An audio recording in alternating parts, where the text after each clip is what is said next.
trust and confidence placed in them and will continue to enhance their services so as to serve you better. Call now. Get connected. 870-246-2611. That's 870-246-2611. Call, click, or come by. MitchellFuneralServices.com. Don't wait till we're needed. Call us now. Let's walk through this together. 870-246-2611. It's quality you can appreciate and service you can depend on at Mitchell Funeral Home. Fill your home for the holidays with Bedrock Mattress and More. Bundle and save for every room in your home. Package deals just in time for the holidays. Our first bundle starting at $598. Perfect for a dorm room. Bundle deal 2, only $15.99. Enough to build your first apartment. And fill your home with our birth bundle starting at only $24.99. Come get these deals while they last. Special pricing going on now through the end of the year. Celebrate this holiday season with something new from Bedrock Mattress and More. 3901 South University in Little Rock. Hi, I'm attorney Theodore Thompson from the Thompson Law Firm, and I want to help with your legal matters. Whether it's criminal defense, bankruptcy, personal injury, or family law, I want to help you. I can be reached at 501-503-5095.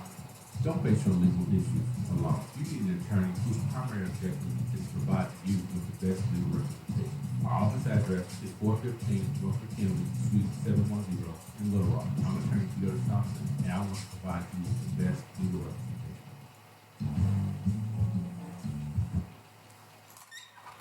All right, welcome back to the show. The Facebook feed is now posted. The YouTube feed is now posted on Facebook. For those of y'all who would like to look at it, YouTube, of course, you'll get to see the applet that I use and, of course, the advertising. If you want to advertise on the applet, give me a call at 855, or better still, call me at 615-554-0568. That is on the applet. Anything to do with Joynet Radio, let's do that. Now, we're going to talk a little bit about Minister Farrakhan today. Of course, as of yesterday, Minister Farrakhan has been banned from Facebook. Now, let me just tell you something. I am not a black Muslim. I am not a Minister Farrakhan disciple. But I've went to hear Minister Farrakhan multiple times. I agree with a lot of what Minister Farrakhan says. There are some things that I don't agree with. But that's anybody you hear speak. I mean, if you go to church every Sunday, surely you don't believe in everything your preacher says, do you? You do? Okay. I'll leave that one alone. But my point being is that I don't agree with everything Minister Farrakhan says. In fact, a lot of people that I watch, that I follow, I don't agree with everything that they say. As a matter of fact, two of the book lists, I've talked about the book list on a regular basis. When I post, there was a lot of stuff in some of those books I didn't agree with until it was proven otherwise. But to ban Minister Farrakhan, Alex Jones, see, here's this, what this is called otherism. Okay? Whataboutism. Whatever you want to call it, that's what this is called.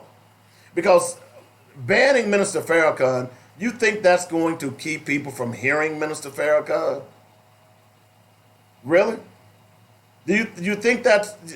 Look, the fact of the matter is, here's what I admire about the Nation of Islam. Now, of all the other people that they banned, Alex Jones, Milos Yakopoulos, or whatever his name is, of all those racists that they've banned, of all of them that they've banned, tell me which one of those guys have helped people get off drugs. Tell me which one of those guys have helped people kick alcoholism and drug abuse. Tell me which one of those guys have taken criminals and made them into men. Because I know for a fact the Nation of Islam has done that for quite a few people. In fact, I knew some young brothers that were out in the street kicking it, joined the Nation, and they're totally different young men. In fact, the Nation of Islam is doing things that Christian churches can't do. That's the Nation of Islam. Okay? So to try and paint Louis Farrakhan as some type of racist, number one, let me remind you that black people can't be racist. Let me say that again. Black people can't be racist because racism is a social construct by which white supremacy operates. You understand that, right? Do I need to break that down to you again? Have you been listening to the show long enough to understand what I mean, what that means? That means that racism is built into a system. Okay? The entire democracy that we live under in America is built on racism. So it is designed to attack and minimize people of color. And when I say people of color, I mean black people. That's what you mean by a social construct. So it affects everything that you do. It affects the criminal justice system. It affects prisons. It affects you getting a bank loan. It affects you where you live. It affects how much you pay for your insurance. That's racism. It's a social construct. It is designed to keep a segment of people in its place. So when you say Minister Farrakhan is a racist, there is no way he could be a racist. Under the real definition of racism, there's no way he can be a racist. Could he be prejudiced? Or any other black person? Why, sure he can. Sure they can. But he can't be racist. Now, as far as Facebook banning him, I have no idea that this was put forward by a lot of the people in the Jewish lobby. They've been after Minister Farrakhan for years. Because Minister Farrakhan has been going after Israel for years. And if you go back and think about some of the things that he said and what's going on right now, see, I posted a meme just yesterday because even though I wasn't here, I'm still looking at news and looking into news. So let me just read the thing that I posted the other day. And we've talked about this. Let me just read this because it's important for us to understand what's going on in Israel and what to some extent, Minister Farrakhan talks about. So let me get this straight. We give Israel $10 million every day. Now, let me say this again. We give Israel $10 million every day. They have free college and they have free universal health care, but we can't afford it for our own people. Now, somebody say what I just said is anti-Semitic. Is it? Or is it fact? When you're talking about fact, is that, and that's when you're addressing any race of people. If you are talking about fact, is that anti-whomever? The fact of the matter is we do give Israel that much money. Why do we give Israel that much money? When Israel is bombing innocent men, women, and children. When Israel is using Depo-Provera as a means for population control for black immigrants to Israel. That's fact. Now, I know there are a lot of people in this country that when you talk about fact, they don't want you to talk facts. And they want to label you.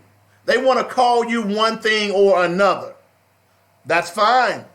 But at the end of the day, truth crushed to earth will always rise. And that's what we're beginning to see now. See, if you are a racist, it's going to rear its ugly head. Ask your president. So I'm concerned that you would ban Louis Farrakhan because this is a way to assassinate a black leader.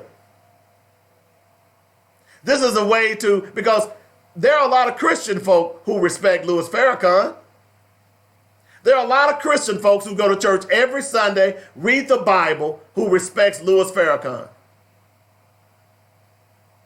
See, any black man that the United States can't control, they want to put labels on them. Let me say that again. Any black man that the United States can control, they do one or two things. They kill him, or they put labels on him so that they can try to get you, black people, to disavow him. That's what this country does. They either assassinate you physically or they assassinate you politically. And they've been trying to assassinate Louis Farrakhan politically for decades. Now look, I'm going to be honest with you. I haven't been a big look, I'm a Malcolm X fan. And somewhere deep down in my heart, I believe Louis Farrakhan had something to do with it. The death of Malcolm X. It really hasn't been explained all these years. I'm just being real with you. So when I hear Louis Farrakhan, when I hear him speak, and he's a very eloquent speaker, I take it with a grain of salt. Now, I know a lot of people don't do that, but I do. For me, I'm always fascinated about the speak of the opposition. I want to hear what you got to say. See, part of the problem that we've ran into, particularly in the black community, is that we started ignoring the bigots and the racists. We started ignoring that terrorist organization called the KKK. And now look at them. They festered and they grew. They're in our police departments. They're in our military. They're in our banks. They're everywhere now because we ignored them. We tried to silence them. What we should have been doing is paying attention to what they were saying. Because when they were saying, then they would have revealed to us some of the things that they were planning. But they did reveal it, but we didn't pay attention because we just wrote them off as all them crazy white boys over there. Now they have senators. Now they have congressmen. So I want to hear what you have to say. When I first got in the radio business, I started off at WHBQ in Memphis, right there on 13th and Highland. And this was before radio got so segmented. So we had Republicans on the show. And by the way, don't ever call me a disc jockey because I've never spun records. I am a talk show host. So we had Republicans that did a show. We had Democrats that did a show. We had white folks that did a show. We had black folks that did a show. We had middle of the road people that did a show. And we had extreme people doing a show. And all of these shows lasted. They started at 6 a.m. in the morning and they went through until 10 o'clock at night, every day, Monday through Friday. And then we had a 4-hour sports show, believe it or not. This was before sports became so universal. But we would do a 4-hour sports show every Saturday and Sunday. So that was before it got all segmented. And the great thing about it for me, and by the way, during that time, guess what? I was watching Fox News. I was watching MSNBC. I was watching CNN. I was watching all of those things, all of those news outlets.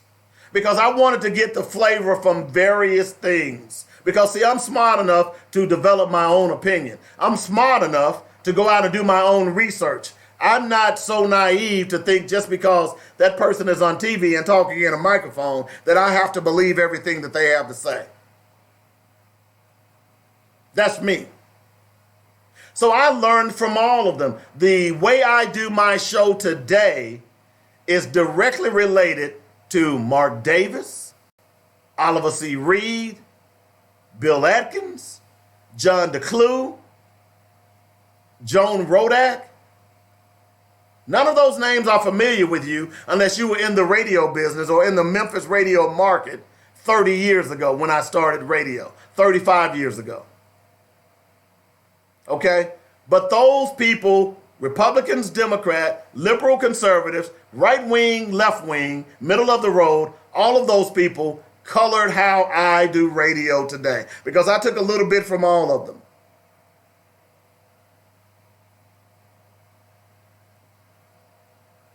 So my point being is that if we silence people, Look, I want Alex Jones to be able to, look, spout his stuff. I want to be able to know that Alex Jones have 1,000 people that I need to be paying attention to that are his friends. So if something pops off, I can go directly at Alex Jones.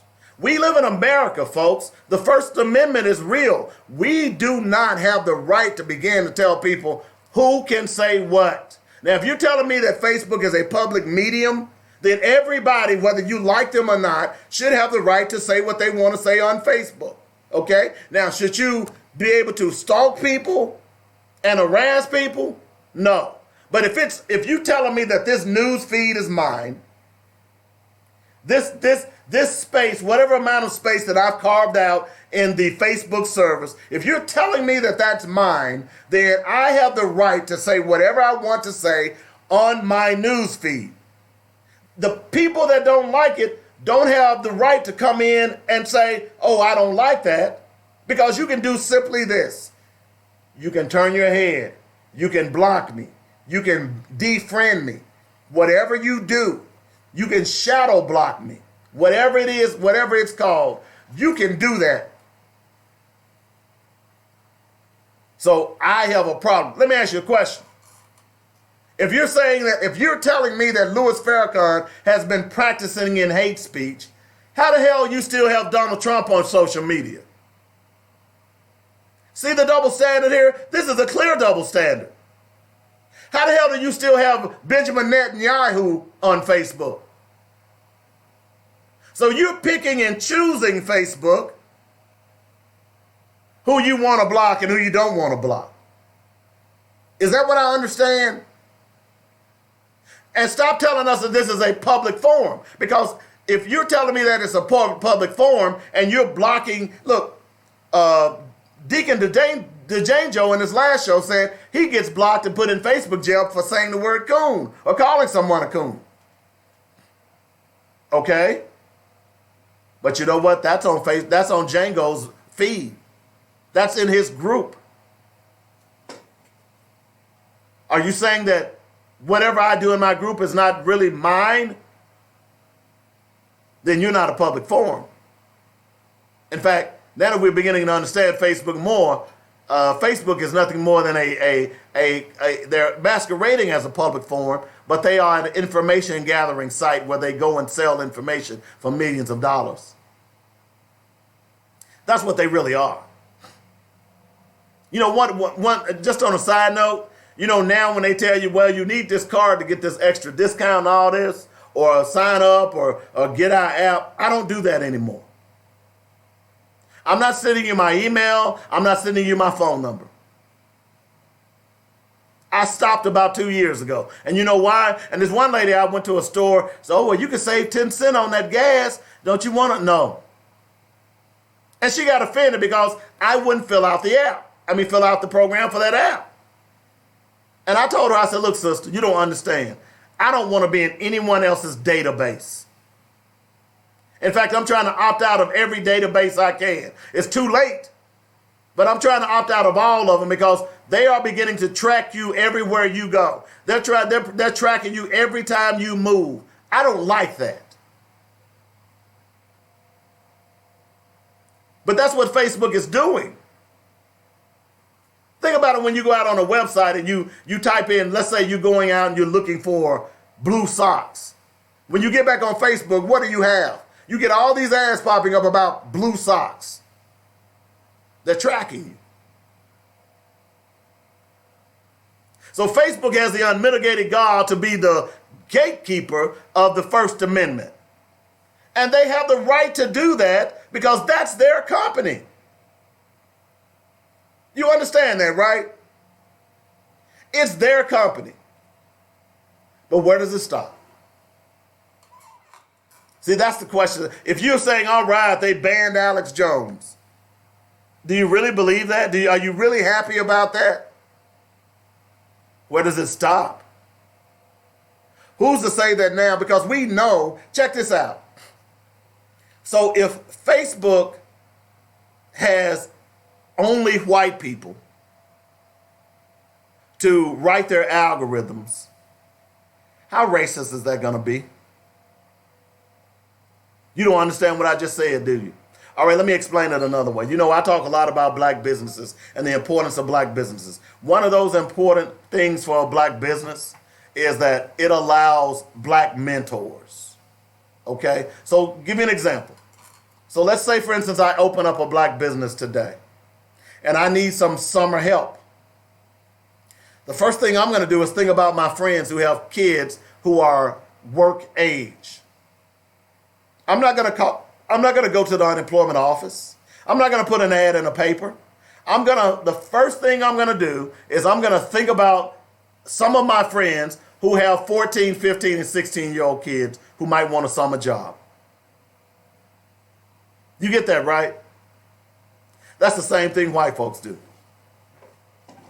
That's why the black teen unemployment rate every summer is always quadruple that of white teens, because most white people have businesses. So, and you'll hear them. They'll tell you, well, you know, I'm going to work this summer with my mom, or I'm going to work this summer with my dad.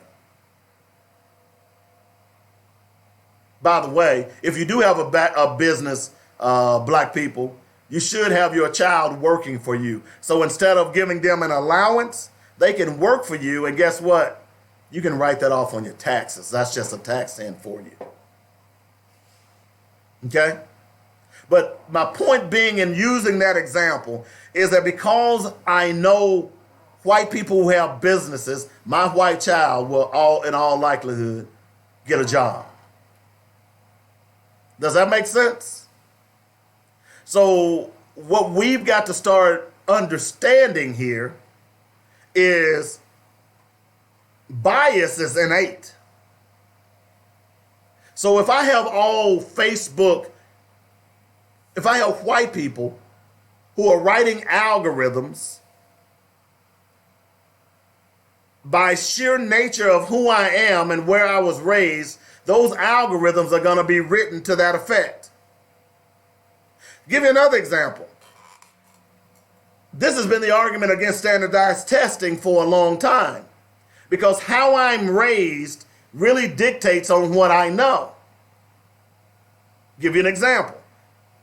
So you've got a picture in your SAT test, and the question is, please set the table. Or let me give you another example. Please identify the saucer. Or let me give you another example. What 2 items should I use with a cup of coffee? Now, those of us who grew up around etiquette and maybe worked in the restaurant business as long as I did, know that you need a coffee cup and you need a saucer. But if you grew up in the inner city, you never knew. You didn't have saucers. Most black kids didn't grow up with a saucer. That old saying that came about, getting my coffee saucered and blowed. Y'all remember that? A black kid wouldn't understand that phraseology simply because black kids in the projects don't grow up with saucers. That's an innate bias. That's a simple one, but that's an innate bias. So if I'm writing algorithms for Facebook and I'm white, I don't know the terminology, I don't know the slang, I don't know the community, I could certainly misconstrue, or I could write an algorithm that necessarily blocks something that is of benefit for a particular ethnic group.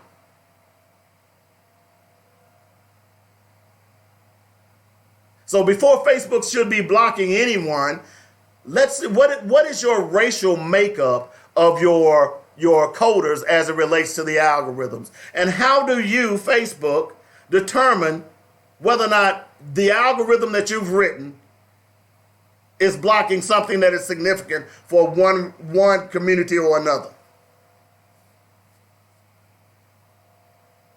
So here's the thing about it. So Facebook will allow you to post those stupid games like swallowing Tide Pods where it's killing kids. You won't block that, right? You won't block that. You allow kids to post videos of them setting themselves on fire. You won't block that, Facebook. You'll allow kids to post videos of themselves electrocuting themselves. You won't block that, Facebook. How is it that your algorithm team misses those types of things? Because to me, that's much more corrosive than what Minister Farrakhan is doing. Because if a kid is electrocuting himself and dying on Facebook, that's a problem. If a kid is setting himself on fire, so how so many of those kids did, that's a problem. If a kid is hyperventilating because this is a game that they're playing because they saw it on Facebook, that's a problem. But Facebook is not blocking that stuff. But you'll block Minister Farrakhan, who has done more good in the black community than even some of these black churches. I'm going to be real with you. There have been places across this country where the Nation of Islam moved in and cleaned up housing developments. But you're going to block Minister Farrakhan. Okay.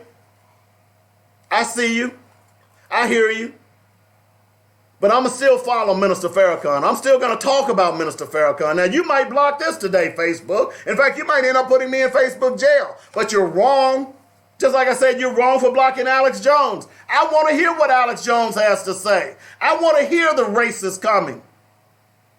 I want to hear them. I want to see them. I want to be able to identify them. That's the problem.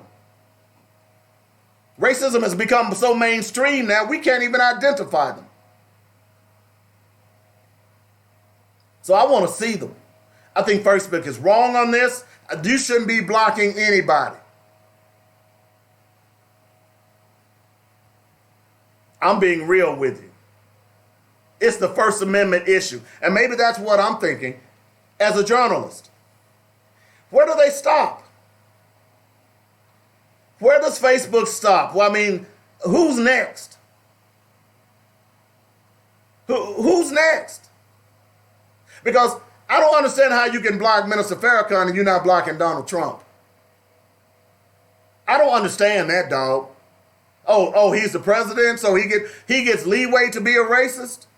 So it's okay for the president of the United States to be a racist, to espouse racist ideology, to have people in his cabinet who are racist, to lie to the American people as of last week over 10,000 times, and the clicker is still clicking.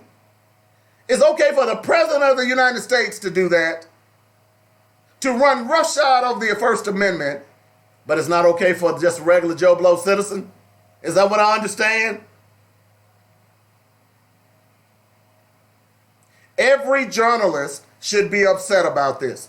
Every American citizen should be upset about this. Look, there are people that say things that we don't like. That's unfortunate. But the one thing that I love about this country more than anything is that the First Amendment allows me to speak my mind. As much as I abhor Donald Trump and his 10,000 lies, the First Amendment allows him to make those 10,000 lies. You have to be smart enough to determine that he is lying. The First Amendment allows him to make those 10,000 lies, and then the First Amendment allows fact checkers to come behind him and say, hey, that's a lie. What if the First Amendment didn't allow that? What if we didn't have the First Amendment? Like Russia, like China, like North Korea. See, sometimes we get confused because when people say things we don't like, we tend to, we need to shut them down. We need to shut them up. You know what you really should be doing? You ought to applaud them. You ought to respect them because they have the right to say it. Doesn't mean it's right. I tell people all the time, You have the right to say what you want to say, but just be ready for the consequences. Be ready for the backlash. See, some people want to use the First Amendment for their benefit, but they don't want others to use the First Amendment to chastise them when they're wrong. And this is wrong. This is wrong for Facebook on all accounts. So people's talking about, well, are y'all going to boycott Facebook? Hell no, you Negroes ain't going to do nothing. Y'all going to sit back and take it like you've always been taking it. Unfortunately. And why would I boycott Facebook for Minister Farrakhan? I just told you, I'm not a disciple of Minister Farrakhan, but I get information from Minister Farrakhan. And I'm going to keep getting information from Minister Farrakhan because I know where to go to get that information. I don't allow people to segment me and determine how I receive my information. You know, one of the things, when I did Sports in Nashville, I had a co-host who wrote for the Banner. And every morning before he'd come into the show, he would buy 3 papers, the USA Today, the local paper, which at that time was the Banner, and then it was the Tennessean. And he would buy a Tennessean too. And he would also buy the Wall Street Journal. And he'd have 4 papers. I didn't buy papers. I got my information off the internet. And he'd be going through the papers during the show. And he was a newspaper guy. I understand that. And part of that is that he saw the writing on the wall that newspapers were dying. But every morning he would buy those 4 papers. And we would always tell our listeners that, yeah, you have a right to the First Amendment, but you got to be careful of what you say. Because there will oftentimes be backlash. You can't go in a theater and scream fire. You have a right to do it, but there will be consequences. So banning Minister Farrakhan is bad business all the way around, as far as I'm concerned. It makes no sense whatsoever. You're not banning Benjamin Netanyahu. He's a racist. You're not banning China and some of the things that they say over there, the propaganda that they push out. You're not banning Russia Facebook. So you're gonna ban people in America who have rights, privileges, and freedoms, but you're not going to ban people in other countries like Russia and China who are communist, or Saudi Arabia who's killing journalists, who's executing women, who's setting women on fire because they're Christian. You're not going to ban their Facebook, but you'll ban Minister Farrakhan? I'm not following the logic. I hope y'all are listening, Facebook. And you can ban me too. My life will go on without Facebook. Unlike most of you all out there, Facebook is all you got. That's your window to the world. For me, I can go without Facebook. They always, when they post those memes that say, could you go a month without being Facebook for $1 million? Man, give me 2. I'll go for 2. I don't need Facebook to survive. Facebook doesn't make me. And I guarantee you, Minister Farrakhan doesn't need Facebook to survive. But some of the crap that I see on Facebook, y'all aren't banning those people, but you want to ban Minister Farrakhan. Really? Are you banning all these white supremacist groups? You're trying, right? Yeah, right. So why are you just now trying? They've been white supremacists for decades. You just now trying? What took you so long? I'm just wondering. 855-525, because it really makes no sense to me. It makes no sense to me whatsoever that they're banning Facebook. Banning Minister Farrakhan. It makes no sense to me that they're banning any of them. Let them speak their piece. I want to see your army coming. as opposed to a sneak attack. I want to hear what you got to say. I want to be able to identify those bigots and racists. So when I'm raising my children and my grandchildren, I can say, here's an example of bigotry and racism. Listen to it, hear it, see it, understand it, and be prepared to combat it. But over the years, we've just ignored it. And look what we got today. A bigot in the White House, a racist in the White House, along with his staff. Someone who doesn't even understand or give a damn about the rule of law. I'm just saying. I think it's bad business. I think it's an affront to the First Amendment. And as far as I'm concerned, it should not happen, but it's happened. Those of you who support Minister Farrakhan the way you do, what are y'all gonna do now? Y'all gonna go out and boycott Facebook? Try to get y'all to boycott anything is ridiculous. Today's black people have no moral fiber at all. Y'all are like tumbleweeds in the West. You just go whichever way the wind blows.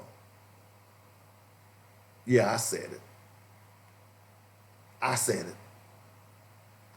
Have you ever driven out west? I've made that drive out west various times of the year, especially in my younger days. I'll never do it again in my age now. I'll be 58 next, Monday. But have you ever seen tumbleweeds? Have you ever made that drive? Well, you've pulled over, let's see, there's a last gas station. I want to say it's at El Paso or is that Amarillo? Well, anyway, you start getting out there and it says last gas for 75 miles or last gas for 120 miles. You pull over that gas station and you're standing there and you get you a soda pop and you're standing out there waiting till your gas fills up. And you see these little balls just rolling across the street. And they'll roll one way. The wind will blow north, they'll roll north. It'll blow south, they'll roll south. It'll blow east, they'll roll east, west, they'll roll west. Just whatever way the wind blows, that's what these tumbleweeds do. They have no sense of purpose. They are subject to the whims of the wind. That's what black people are today. Sorry. We have no strategy. We're subject to the whims of everybody else except our own. We have no roots. We have no foundation. We can't withstand a blow. A strong wind will destroy our community. Don't get mad at me. Y'all know I'm telling the truth. That can be fixed. But you got to start, you got to hook your paws into something. You got to stand for something. Okay? Or you'll fall for anything. And what is happening now is that we in our community don't stand for anything. So you're talking about, look, you can't even boycott to keep people police from killing your kids. You wouldn't even boycott to Walmart to keep Walmart from taking over your schools. And you want to tell me you want to boycott Facebook? No, you don't. In fact, I'm getting to the point now where I believe black people are afraid to do anything for their own future. I believe that they've been so conditioned that they believe that if white people are not doing it for us, then we can't do it. That's what white supremacy has done to you. Is that you are so jaded into believing that if white people don't do it for you, you can't do it. And white people they're like, why do black people stay in that same situation? Because they don't understand the power of white supremacy and what it has done to our people. They don't understand it. They try to look at it from a logical standpoint, not understanding that, see, this is white supremacy. This is what it's done to us. It is destroying black people and is ultimately destroying you. That's what racism does. That's why it's so insidious. That's why it's a disease. Because see, it even destroys the people who practice it. They'll pretend like they're so holier than thou. They'll pretend like that they're better than everybody else. But racism is a disease that destroys anyone who touches it, whether you be black or white. That's a fact, Jack. So I'm not going to forsake Minister Farrakhan. I support Minister Farrakhan. I'm not going to allow white people to tell me who I can listen to and who I don't listen to.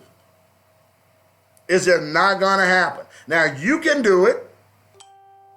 You can take the white man's word and say, oh, see, I told you Minister Farrakhan wasn't no good. Well, let me ask you something. Let me say this again. When was the last time the white folks have come into a housing development and cleaned it up?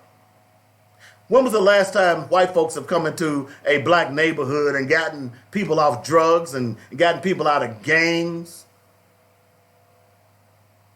Who have put black men back on the tax roll and got them jobs and taken care of their families? When was the last time any white entity has ever done that? Tell me. I want to know. Because, see, this is not what you're hearing. Because, see, some black people are so ignorant about the Nation of Islam and Louis Farrakhan that you believe anything that white people say about Louis Farrakhan. In fact, you believe anything that white people say about a black person who is independent. See, this is why society turned on LeBron James. It's because LeBron James was the first black man who took his own career into his own hands. Not Michael Jordan didn't even do it. LeBron James decided that he was going to go to Miami. Not his owner, not his GM. LeBron James decided that. White people hated that. See, y'all missed the real reason why they dislike LeBron James. And many of you black people have bought it hook, line, and sinker, not understanding the implications of what LeBron James did. See, they tell you who your leaders are. They tell you who to like. They tell you who to dislike. And now they're telling you that you should dislike Minister Farrakhan. And some of you stupid Negroes have bought it hook, line, and sinker. Well, you go right ahead. I rode with the minister.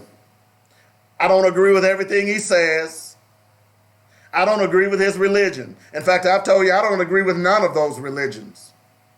I'm going to be honest with you. Now that I've studied what I've studied, hell no, I don't believe in none of that stuff. Don't get mad at me. This is my life. You live your life the way you want to live it. I'm living my life the way I want to live it. But the fact of the matter is, at least I did the research so that I have something to stand upon. What research have you done? Because I'm sure as hell not going to allow anyone to tell me who to believe and not to believe. I have a brain. I can believe what I want to believe. I can discern and I can extrapolate out information that I need to in order to be successful. 855-525-5683 is the number. You're listening to Black Focus Radio. I'm Dynamic Dave on JoyNetRadio.com. We're going to take a break. Top of the hour. We'll be back in a moment.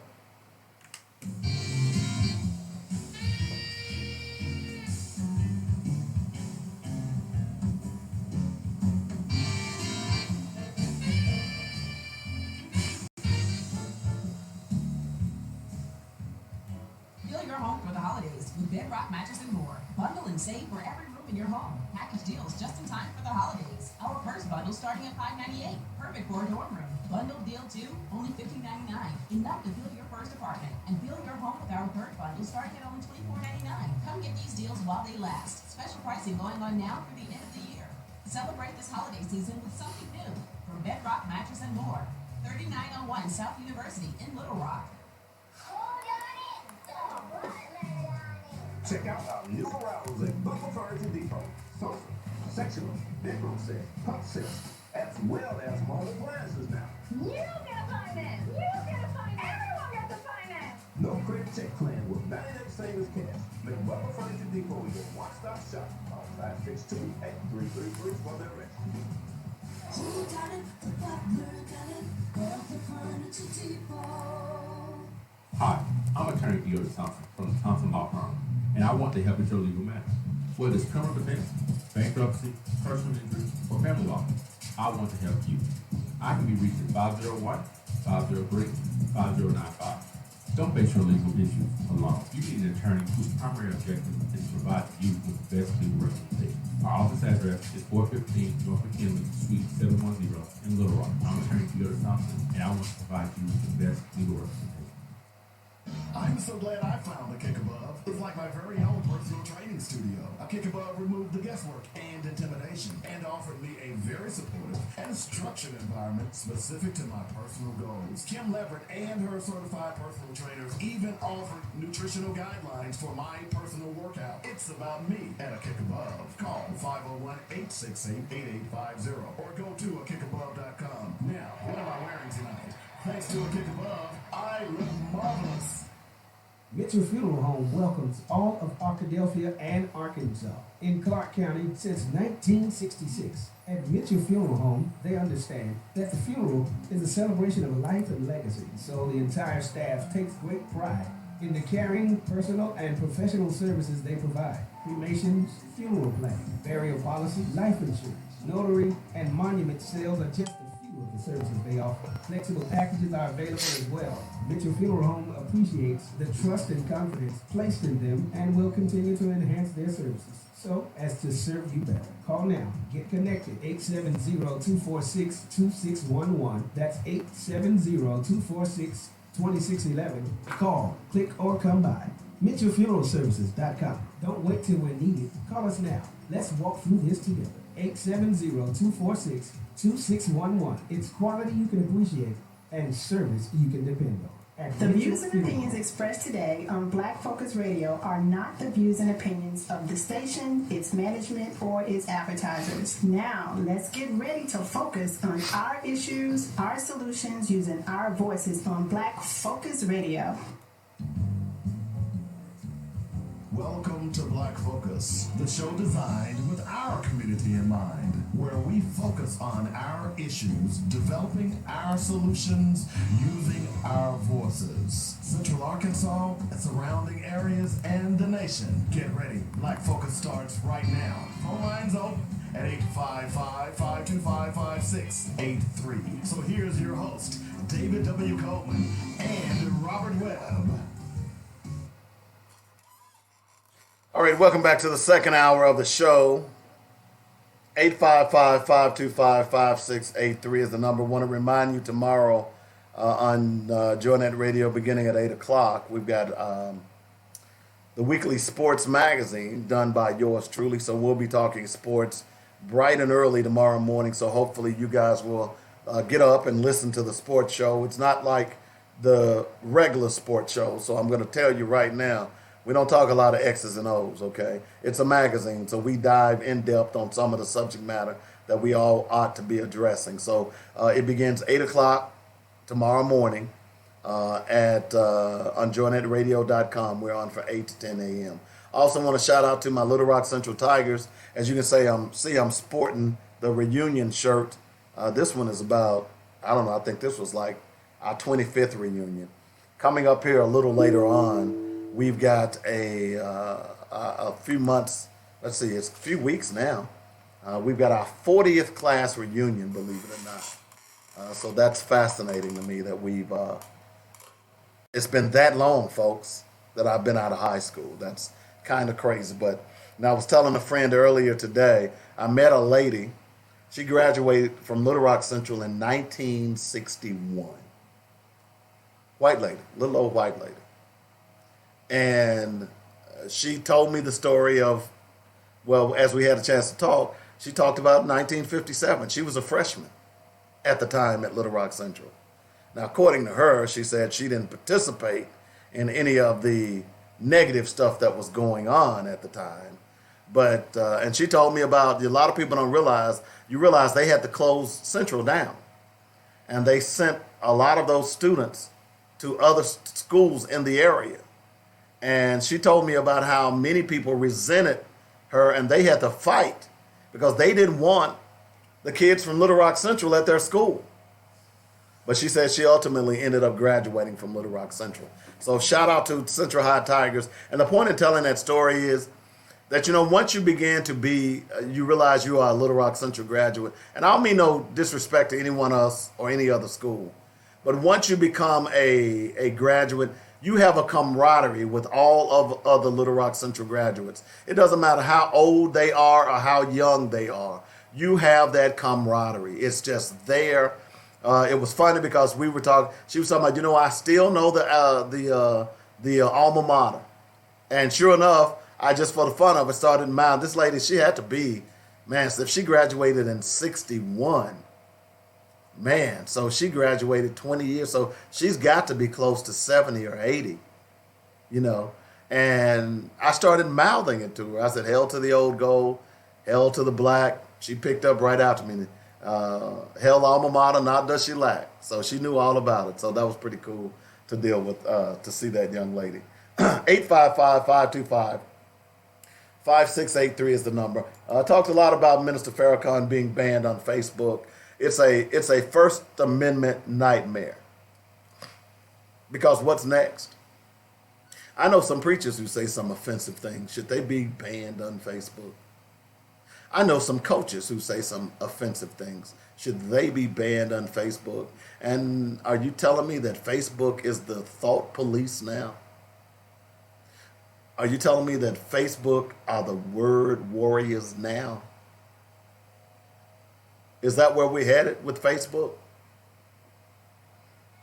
See, as a person who makes a living with the First Amendment, I'm offended. I am thoroughly offended that you would go after the First Amendment. And that's what this is a fight about First Amendment rights. Remember I told you that when Twitter was trying to ban white supremacists? Remember that story I told you about, I think it was earlier in this week, where they had written algorithms that they would target white supremacists, and they found out that they were also banning Republican candidates, Republican different people who were in the Republican Party. See, the problem with white supremacy and racism is the fact that it permeates everything. And the fact that Twitter could not write an algorithm that would not affect Republicans, not right-wingers, but Republicans, because the Republicans are using the same language, they're using the same dog whistles that right-wingers, and I should say racists, are using. So what does that tell you? That tells me that they are two peas in a pod. That's what it tells me, and that's what it should tell you. So Republicans are complaining, Twitter and Facebook are banning our speech. Well, part of the reason your stuff is getting banned is because you are a racist, and your racist jargon is being flagged by social media. It has nothing to do with you being a Republican. It does have everything to do with your mantra. And your mantra is racist. Don't get mad at me because I said it. That's just a fact, Jack. Go back and look at the article. In fact, if you scroll down my wall, that article is on my wall. So they had to abandon the project because they were banning too many Republicans. Should I feel sorry about that? Should I be upset? Look, I want you to say what you're going to say. I want to be able to. See, the problem is that racism went underground, and we didn't know who the racists were. Okay? They took the sheets off and put on suits and ties. So it's just recently that even the ones in the suit and tie, they are so emboldened now that they don't mind you identifying them as a racist and a bigot. The KKK is not a Christian organization. The KKK is a terrorist organization. We should refer to it as such. So if you've noticed on this show, when I refer to the KKK, I refer to them as a terrorist organization. What do I say? The terrorist organization, the KKK. That's who they are. That's what they are. But we don't say that. We've allowed them to skate, in part because we really have no black leadership that will call those things out, because many in our black community are suckling from the tits of the government. Many of our pastors are doing that very thing. So they can't speak out. They've sold their souls. They are worshiping the gods of a beaten enemy. This is why they don't show up at these marches. This is why they're afraid to say anything, because they're too afraid that their 501c3 status is going to be revoked.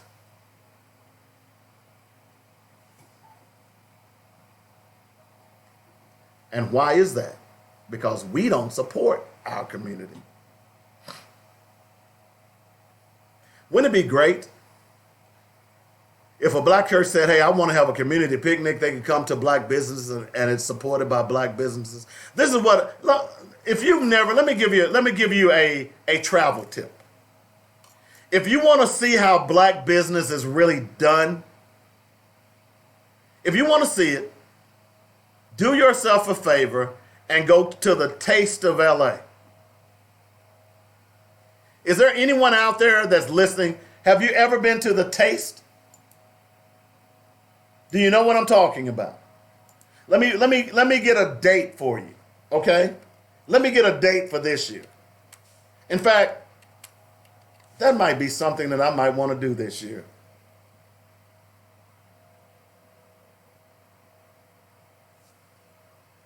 Let's see, Taste of Los Angeles. I believe it happens in late August, and I can't find it right now when you know, and I'm looking for it. But what this is they go down on Crenshaw and all in the black community, they block off miles. Check this out. And when I say they, what I mean are black people. Okay? On one end of the spectrum, you have an R&B stage. On the other end of the spectrum, you have a jazz stage. And smack in the middle on another stage, you have a gospel stage. Okay? It's called the Taste of Soul. That's what it's called, the Taste of Soul. Okay? And it happens around October. And I'm looking at some pictures right now. It is unbelievable. And did you know that this particular event is put on by black people? And that 3-day event, there are thousands of black businesses. It is sponsored by the LA Sentinel, which is, guess what? A black-owned newspaper. So the majority of the businesses that are there are black-owned and operated. There are Hispanics.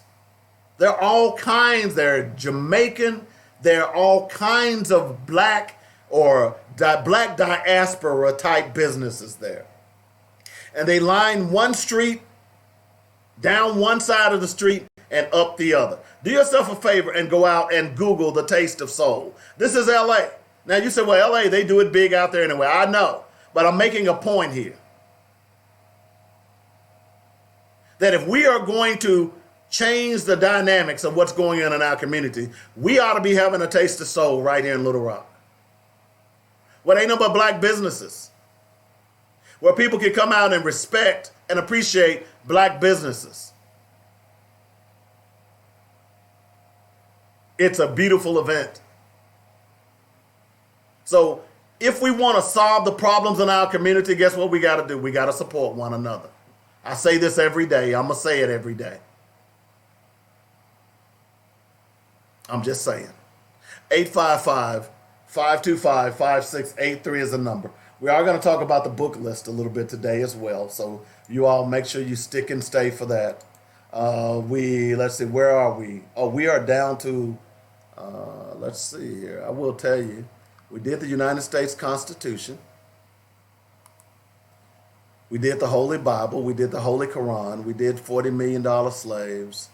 Did we do Powernomics? Well, the 3 books that we're going to review today is Powernomics, the Black History Reader, 101 Questions You Never Asked, and then the Miseducation of the Negro. So we're going to review those 3 today. So stick and stay for that. 855-525-5683 is the number. I don't know if you've been following the Charles Starks murder. He's the murderer, by the way. Why hasn't he been fired?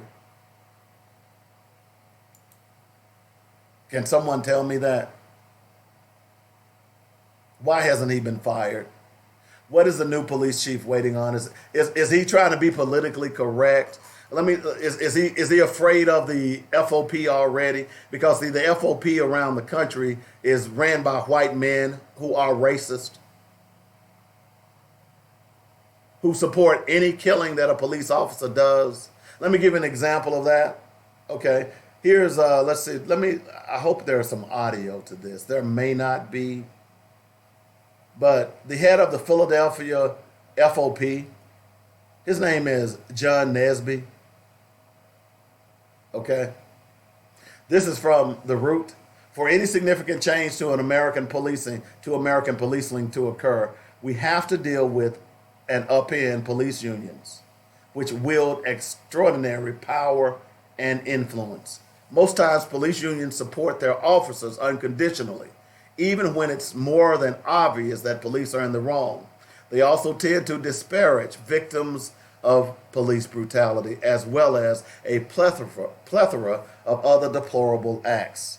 Last September, for instance, the president of the Fraternal Order of Police, John McNesby, called one of his officers Nazi tattoo, not a big deal. At a Back the Blue rally last week to protest Philadelphia Mayor Jim Kenney's new policy of releasing the names of officers who shoot anyone while on duty, McNesby showed his support of an officer who fatally shot a 20-year-old black man in the back, calling those who protested that killing a pack of rabid animals. HuffPost Black Voices reports that the officer in that case, Ryan Pownall, fatally shot David Jones, who ran from a traffic stop on June 8th. This marks the second time Pownall has shot a black man in the back as he was fleeing. In 2010, he shot Cornell Williams Carney, who ran from cops while having an illegal gun on him. Williams Carney is now paralyzed. Jones is dead. After some Black Lives Matter activists exercised their First Amendment right to protest the continued employment of a cop who was obviously at best poorly trained, McNesby continued to rally behind him. On Thursday, McNesby called Black Lives Matter protesters animals. As those who study the importance of language know, designating others subhuman in the first step is the first step in having no remorse for cutting them down in cold blood. Here's McNesby. When you go to work each day, you shouldn't have to worry that a pack of rabid animals will suddenly show up at your home and openly threaten your family. These are not activists. They are racist hate groups determined to institute violence. Oh, and about the officer who had the Nazi tattoo? Obviously, not an animal in McNesby's mind. This is your FOP. This is your FOP. And by the way, just one other comment about what he said about groups. When you go to work every day, well, here it is. These are not activists. They are racist hate groups determined to institute violence. I would say that's what the police department is a racist hate group masquerading as a legal entity. Ooh, that's cold. I know. You say, ooh, Dave, that's hard. But it's fact. We just proved that point the other day when we talked about Muhammad Noor, did we not? Did I not prove that to you? That the white FOP didn't come to Muhammad Noor's defense. In fact, none of them around the country came to Muhammad Noor's defense. Not a one.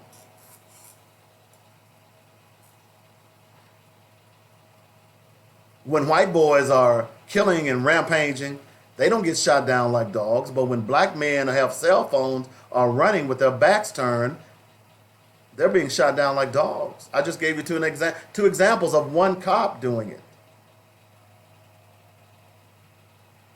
So the racist hate group is the police department. That's pretty clear. And it really boils down to not only do they hate, they hate any minority. I'm just saying. 855-525-5683 is the number. That's how you get in touch with me if you want to get on with me today. Another story I wanted to talk about today is, I keep seeing, and when I saw this post, the person who posted it, the thing that they said is, when will this stop? And I tell you what I want to do is, let me play. Well, I'll play it afterwards. So this is a story of a mayor now, who went into a bank to review his city's finances and had the police called on him. Okay? He's the mayor of Mount Vernon, New York. Now, I don't need to tell you that he's black, because if they called the police on him, he had to be black, right? His name is Richard Thomas, J.P. Morgan Chase. Now, here's the thing. If Mr. Thomas is true to his word and he's really upset, then they need to move their account from J.P. Morgan Chase. That's a city account, and he went in, and they're calling this banking while black. He goes into a branch at a neighboring White Plains bank, and they call the police on him. He held a press conference on Monday to denounce the action of J.P. Morgan Chase workers for calling the police on him a week earlier. The mayor was at the bank along with his chief of staff and a Mount Vernon police detective, as Thomas sought access to Mount Vernon's online banking records. So wait a minute. You the mayor, right? You the mayor. And you go into the bank and say, hey, look, I want to look at the city's finances. Now, not only do you go with your chief of staff, you go with a Mount Vernon police detective, a police. And then they turn around and call the police on the police, because everybody he took with him were black. Wait a minute. The mayor can't be black. Wait a minute. Chief of detective can't be black. Wait a minute. Chief of staff can't be black. Yeah, let's call the police. This is bogus. Fortunately, the White Plains Police Department didn't shoot the mayor. The response by the White Plains Police Department was resolved amicably after one of the responding officers recognized the Mount Vernon police detective. So they didn't recognize the mayor. So I'm assuming a white cop recognized that the black guy with the black guy who's claiming that he's the mayor is a police detective. And so, wait a minute, he good. Okay. Mayor Thomas believes the race played a role in the Chase employees calling the police. The two staffers who accompanied the mayor, one was black and the other one was Hispanic. So we know the police chief, the detective was black, and his chief of staff apparently was Hispanic. So wait a minute. You got two blacks and a Hispanic. They coming in here to try to look at the city's account. Yeah, they gotta be criminals. Let's call the police on them. The mayor was really upset. As a mayor and as a young, well-educated black man living during this turbulent time in society where police are being called on black people for going about everyday life, this is unacceptable, according to the mayor. We've seen this happen to two black men at Starbucks in Philadelphia. We've seen it happen to Oregon Representative Janelle Bynum while she was campaigning. Now it happened to me. We've seen a situation happen where the police are called on people of color, particularly black people, for no apparent reason. And one person said he has a gun, and it was kind of like, what? Because when we came, we announced who we were. We made it clear that the mayor travels with security for security purposes. That's the mayor. Okay? Black man. Surprised they didn't come in with guns blazing. I guess it's thank goodness that white cop from White Plains realized that was the mayor, that was a cop from Mount Vernon, and they were buddies. Because otherwise, we'd have had a black mayor that was shot. I have no doubt about that, based on the conduct of police these days.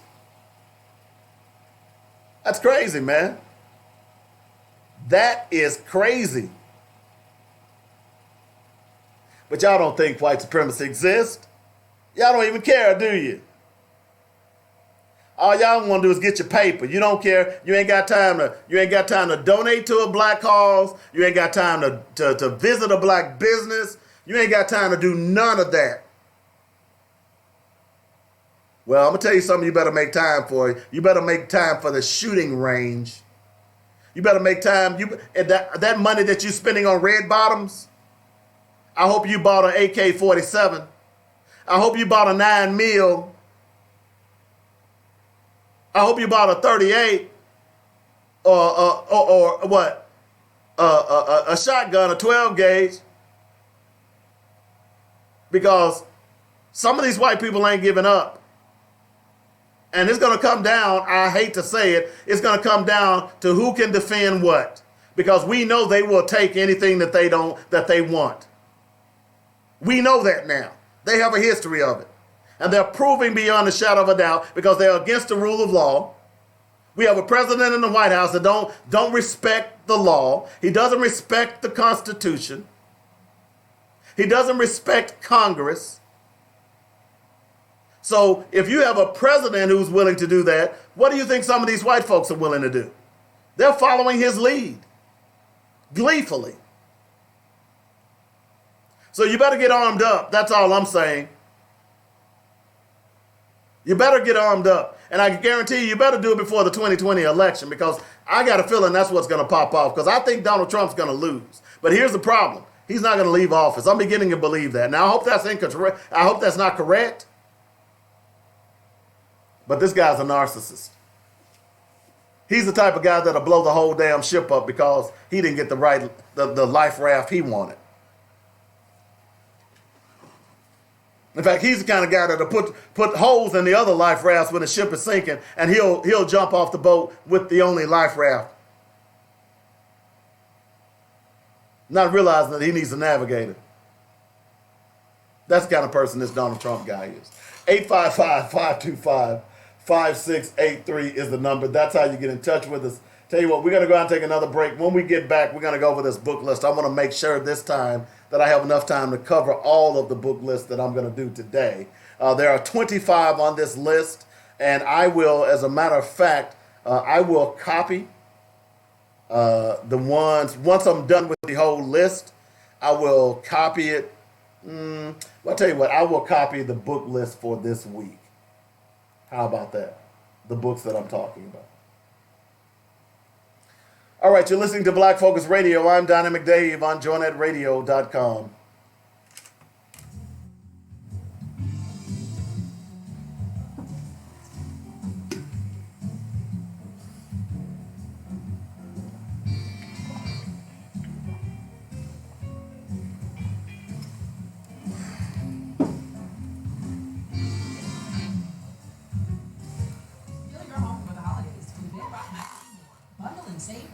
room in your home. Package deals just in time for the holidays. Our first bundle starting at $5.98. Perfect for a dorm room. Bundle deal 2, only $15.99. Enough to fill your first apartment. And fill your home with our third bundle starting at only $24.99. Come get these deals while they last. Special pricing going on now through the end of the year. Celebrate this holiday season with something new from Bedrock Mattress and More. 3901 South University in Little Rock. Check out our new arrivals at Bubba Furniture Depot. Sofa, sectional, bedroom set, pump set, as well as home appliances now. You get a finance! You get a finance! Everyone gets a finance! No credit check plan with 99 same as cash. Make Bubba Furniture Depot your one-stop shop. Our 562-8333 for the rest. Who done it? What you're done it? Bubba Furniture Depot. Hi, I'm attorney Theodore Thompson from the Thompson Law Firm, and I want to help with your legal matters. Whether it's criminal defense, bankruptcy, personal injury, or family law, I want to help you. I can be reached at 501-503-5095. Don't face your legal issues alone. You need an attorney whose primary objective is to provide you with the best legal representation. Our office address is 415 North McKinley, Suite 710 in Little Rock. I'm attorney Theodore Thompson, and I want to provide you with the best legal representation. I'm so glad I found the Kick Above. It's like my very own personal training studio. A Kick Above removed the guesswork and intimidation and offered me a very supportive and structured environment specific to my personal goals. Kim Leverett and her certified personal trainers even offered nutritional guidelines for my personal workout. It's about me at a Kick Above. Call 501-868-8850 or go to akickabove.com. Now, what am I wearing tonight? Thanks to a Kick Above, I look marvelous. Mitchell Funeral Home welcomes all of Arkadelphia and Arkansas in Clark County since 1966. At Mitchell Funeral Home, they understand that the funeral is a celebration of life and legacy, so the entire staff takes great pride in the caring, personal, and professional services they provide. Cremations, funeral planning, burial policy, life insurance, notary, and monument sales are just a few of the services they offer. Flexible packages are available as well. Mitchell Funeral Home appreciates the trust and confidence placed in them and will continue to enhance their services so as to serve you better. Call now. Get connected. 870-246-2611. That's 870-246-2611. Call, click, or come by. MitchellFuneralServices.com. Don't wait till we're needed. Call us now. Let's walk through this together. 870-246-2611. It's quality you can appreciate and service you can depend on at Mitchell Funeral Home.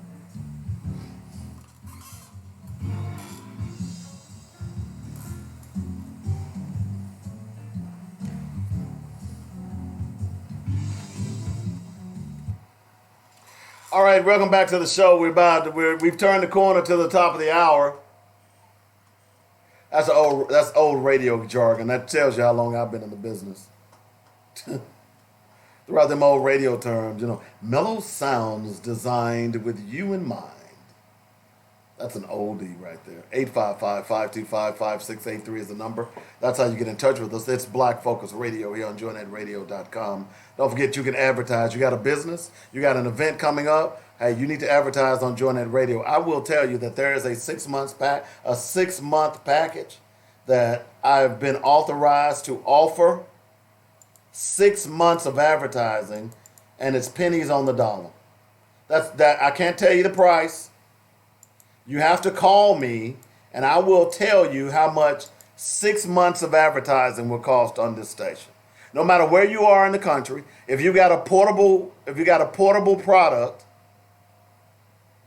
if you can ship it, like for instance, I have rib rub. I can advertise on this station because I can ship my rib rub all over the world. If you got a program that you're trying to bring people to Little Rock or Memphis, surrounding areas, you need to call the station. 6 months advertising. Dude, I'm going to tell you, you can't beat it with a stick, even if I gave you one. So call me up at 615-554-0568, and I'll hook you up with that package. It's done. All you got to do is call me. Let's talk. I'll get an idea of what you need, what you're trying to get accomplished. You might be one of those people. Well, Brother Coleman, who's going to do the commercial? We're going to get it all produced right here in-house. You can sit right there across from me as I produce it. That's just how real we are. Okay. All right. So for the rest of the show, I want to talk a little bit about the book list. Many people have asked me, where am I getting this information from? Where did I learn so much from? And I tell you all the time that look, when I cannot read any longer, when I cannot comprehend any longer, I might as well be dead. That's why I've even look, not to be morbid, but I've even spoken with my kids, and I've told them that when it gets to the point where daddy can't take care of himself, where daddy going to the bathroom on himself, and I got to have someone to take me to the bathroom, I don't even know my name, I want to be dead. Get rid of me. Now I know they're not going to do it, but that's my preference. So I've got to read. My point being is that I've got to be able to read. I'm constantly reading every day. I watch 2 and 3 different news programs every day. I'm reading something. I'm writing. I'm doing something that's going to continue to keep my mind sharp. So, as I've told you before, when I decided that, I went through a crossroads when I was about 22, 23 years old. And I wanted to decide, what should I be? Christian? Muslim? A lot of brothers back then they were turning Buddhist. You were meeting a lot of sisters who were worshiping Buddha. A lot of brothers were they weren't really worshiping Buddha. They were worshiping Booty. Y'all get that, right? So sister says, hey, I'm going to start worshiping Buddha. Brother says, oh, she fine. I'm going to start worshiping Buddha too. So they weren't worshiping Buddha, they were worshiping booty. But the point being is that, I went through these machinations on what religion should I worship. I didn't come up with an answer. And then I decided to start doing some research. So when I started doing research, I began to research all of these books, these 25 or so books that are on this list.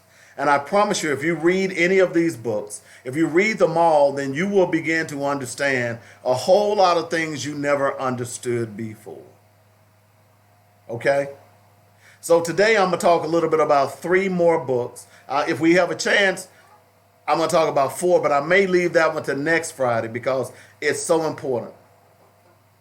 Because, they tell you that people judge you by the library you have in your home.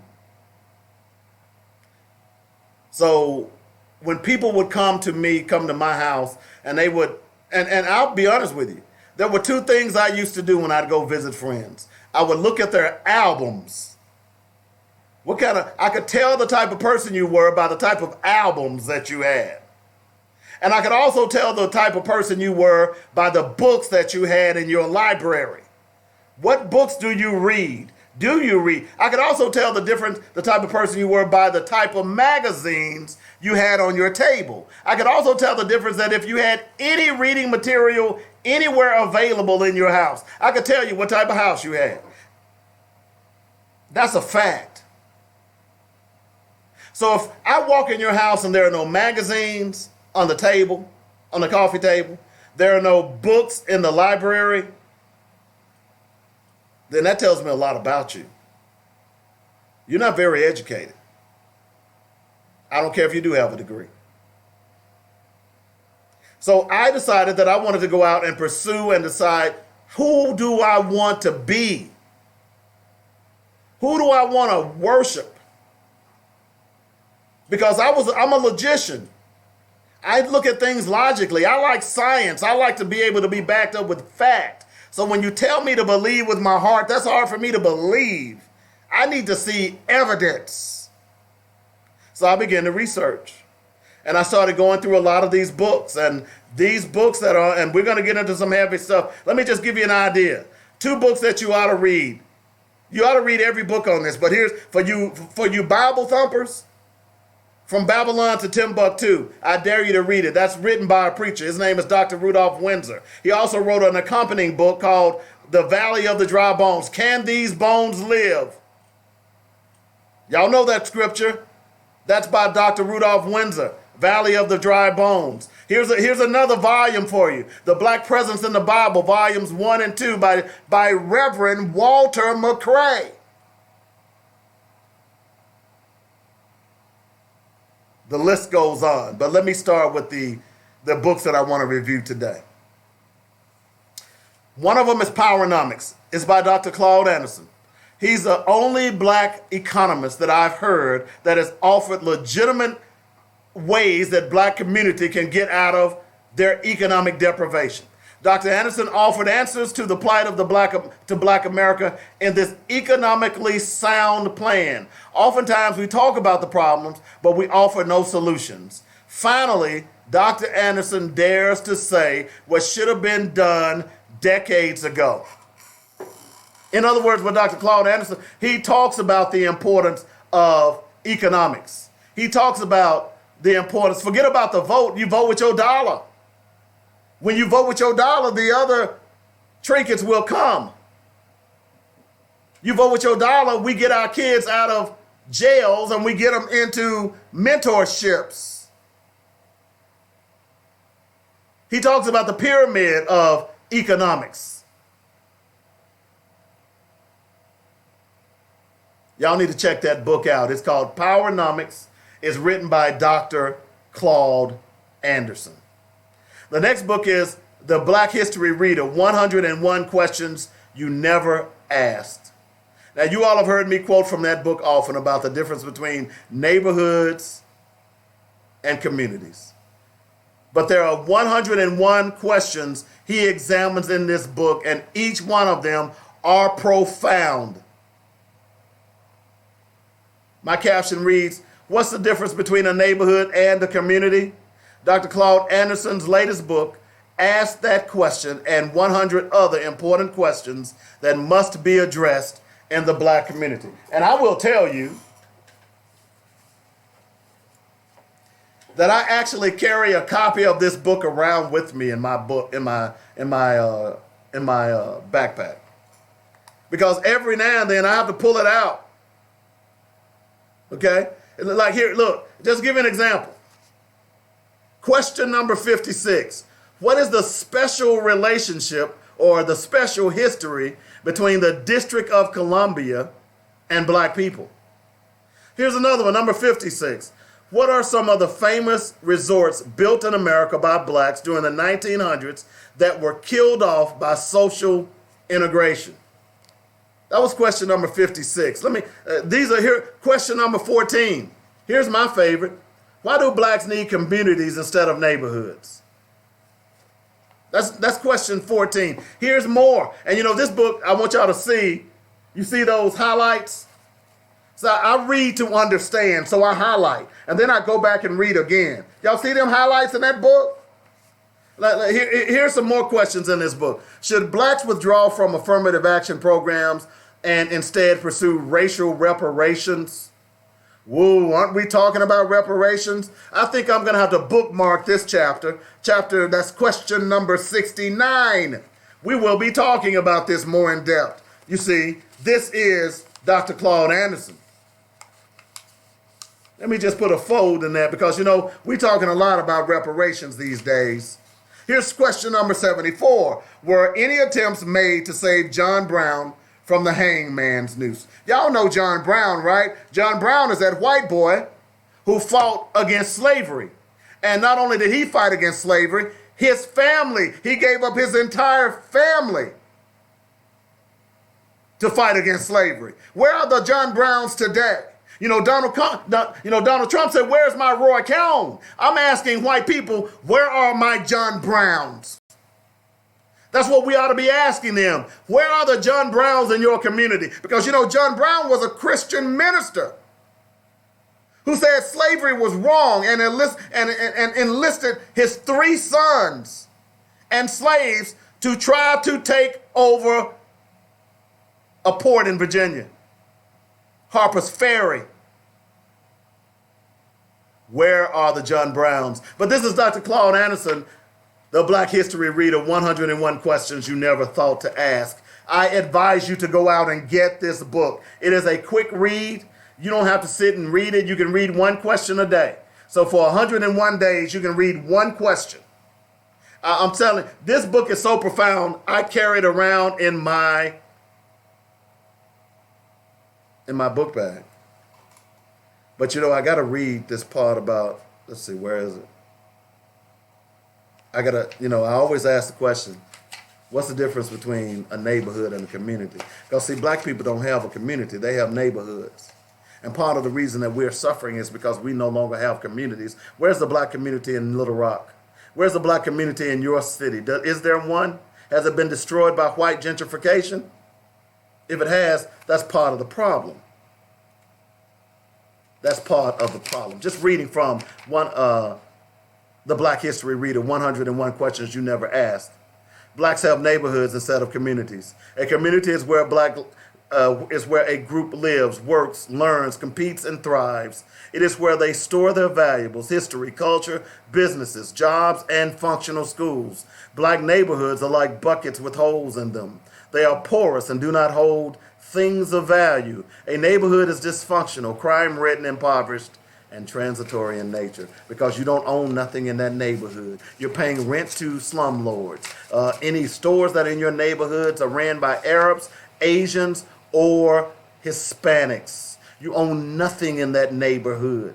That's why your neighborhoods are where they are, because you give your money away to those who take your money and take it to their lily white neighborhoods and build up those neighborhoods, and your neighborhoods look like bombed out rocket shelters. That's Dr. Claude Anderson. That's the second book that we reviewed today. I've got one more, and I might jump. The Miseducation of the Negro by Dr. Carter G. Woodson. Written in the early 1930s during a time when Afrocentricity was not in vogue. Dr. Woodson described in detail the problems the African American would face if certain issues were not addressed. So far, he has been correct in his assessment. This book reads as though it was written yesterday. Dr. Woodson is one of the greatest and earliest black prophets. So if you have not read Dr. Carter G. Woodson, The Miseducation of the Negro, most Afrocentrists, most people like me will tell you that that is the first book you ought to read, is The Miseducation of the Negro by Dr. Carter G. Woodson. He is the father of African American history. In fact, it was then called Negro history. He is the father of black history. Any black history that you talk about is because of Dr. Carter G. Woodson. He is the psychologist who first understood what the black man was going through psychologically that we didn't understand ourselves. If you have not read The Miseducation of the Negro, then you really are missing the boat. You're missing the boat. Now, these are the books that are on my book list. The reason I'm doing this is because many people have asked me, man, where did you learn all that? No, I didn't go to school to learn this. I decided to take my own education, as far as my people are concerned, upon me, which is what you ought to be doing. You should not be depending on the teacher at school to teach your children black history. And if you don't know it, that's a damn shame, because you got Google. All you got to do is go out and type the word black history in Google and start from A. There is no reason. If you want to be specific, type in black inventors. And then when all those names pop up of those great black inventors, like Garrett Morgan, John A. Matzelinger, when all those names, Benjamin Banneker, when those names pop up, then go and do some research and sit down there with your child and read with him or her and say, hey, look, guess who made the stoplight? Guess who made air brakes? Guess who made the ironing board? Guess who was the first to perform open heart surgery? Guess who was the first who made the filament so that we can have light? Guess who was the first to have a blood transfusion, to create blood transfusion? Yeah, it's time for you to do that. In fact, it's beyond time, because if your children don't know where they came from, part of the reason that they are bouncing from pillar to post is because they don't know who the hell they are. They identify with everything but black. In fact, some of you all would name your children everything but a black name or an African name. In fact, some of you all have decided that you will make up a name that is not even grammatically correct, not even spelled correctly, before you will name them an African name, because you don't understand the significance of the power of knowing who you are and where you came from.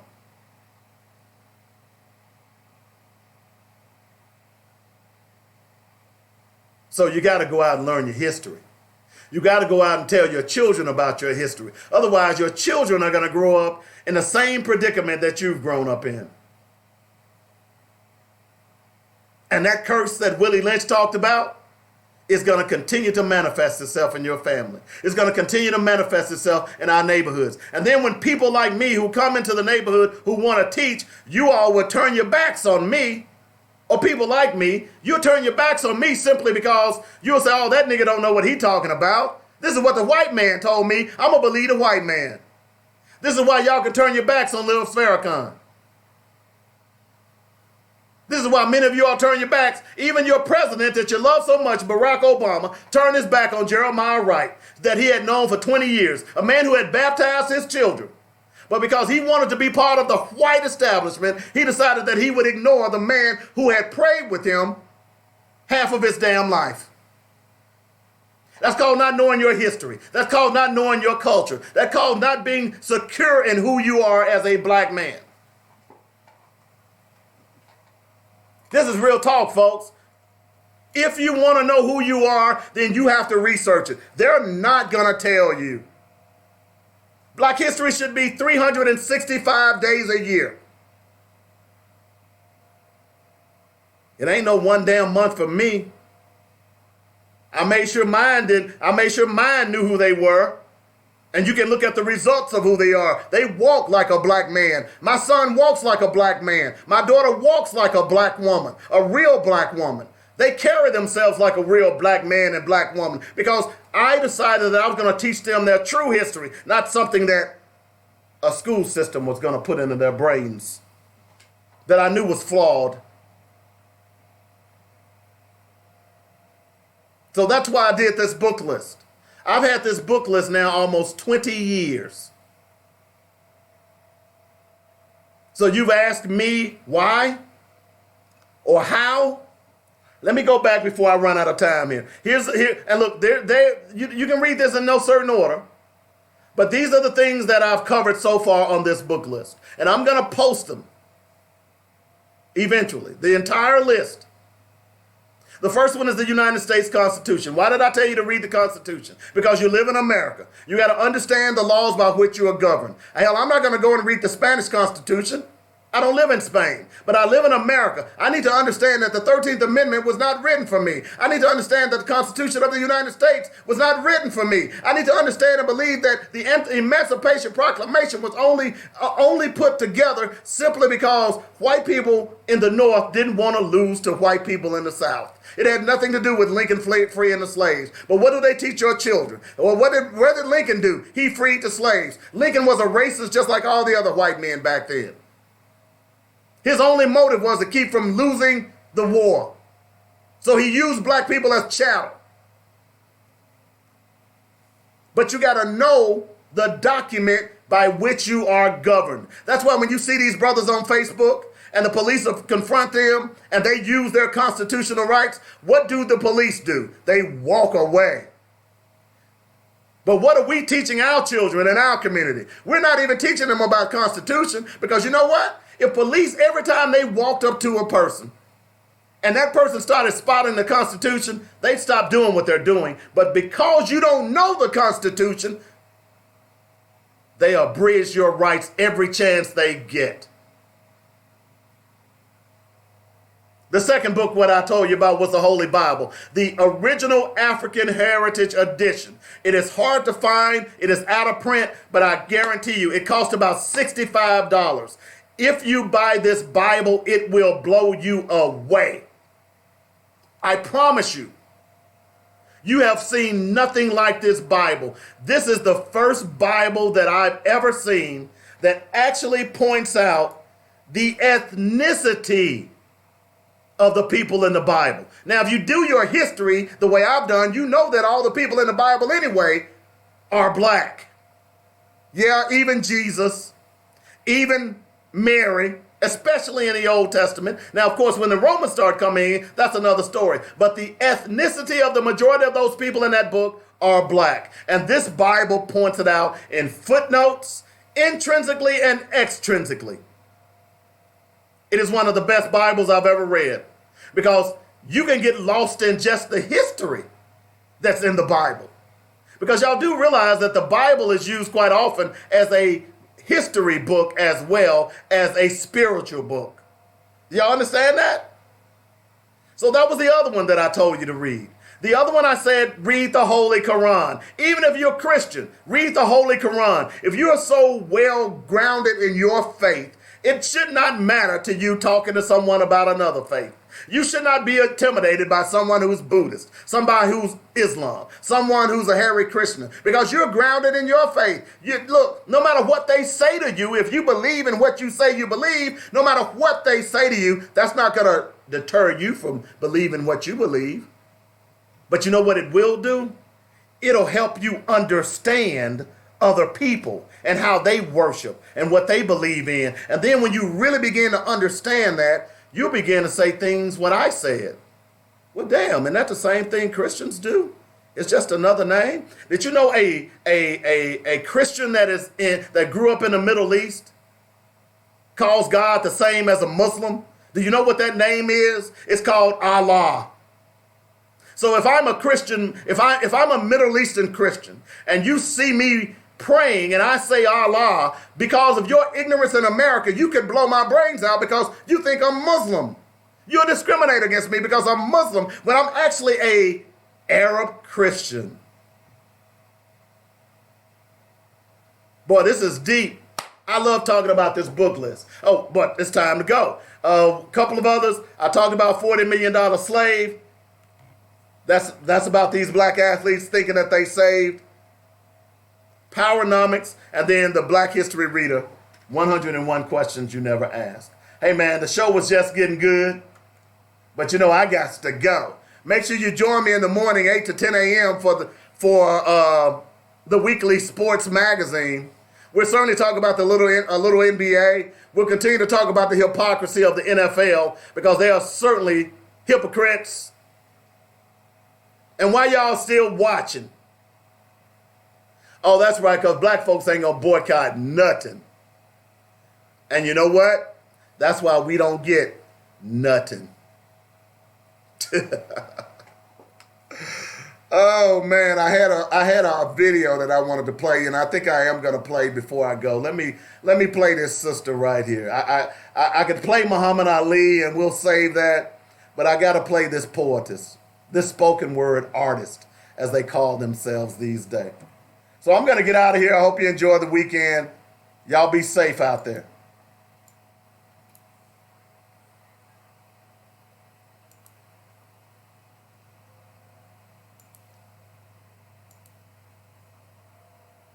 Here we go.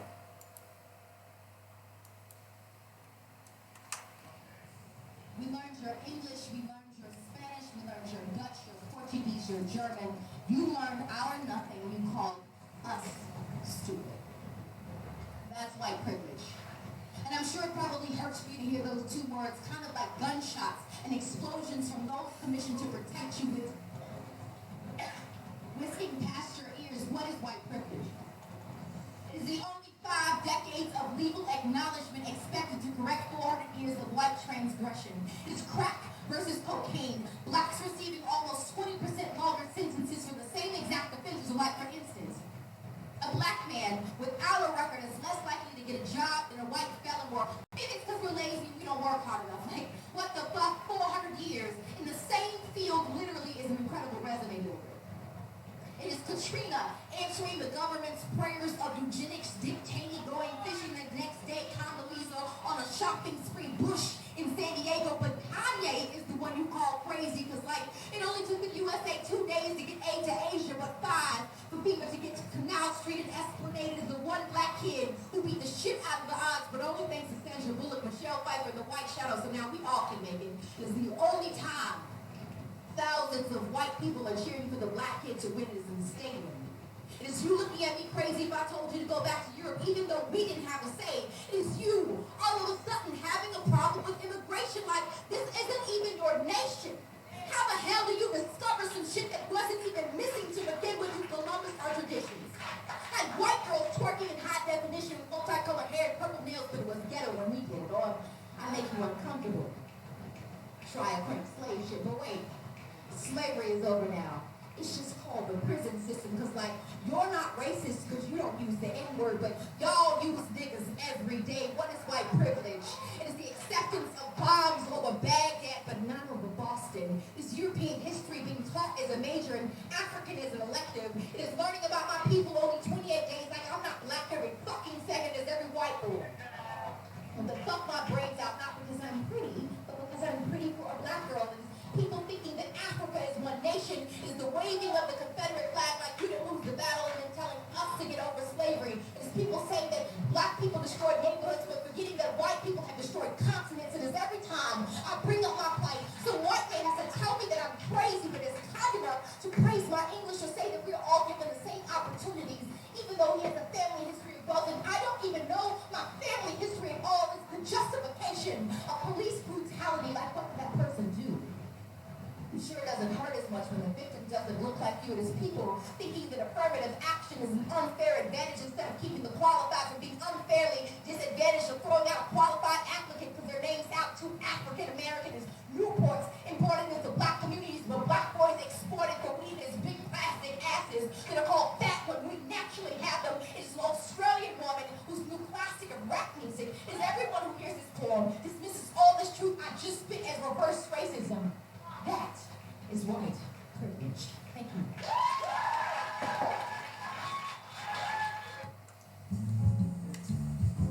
You've been listening to Black Focus, where we discuss our issues with our solutions. Y'all have a and good our day. analysis. Join us every weekday afternoon at 1 p.m. on Joinet Radio.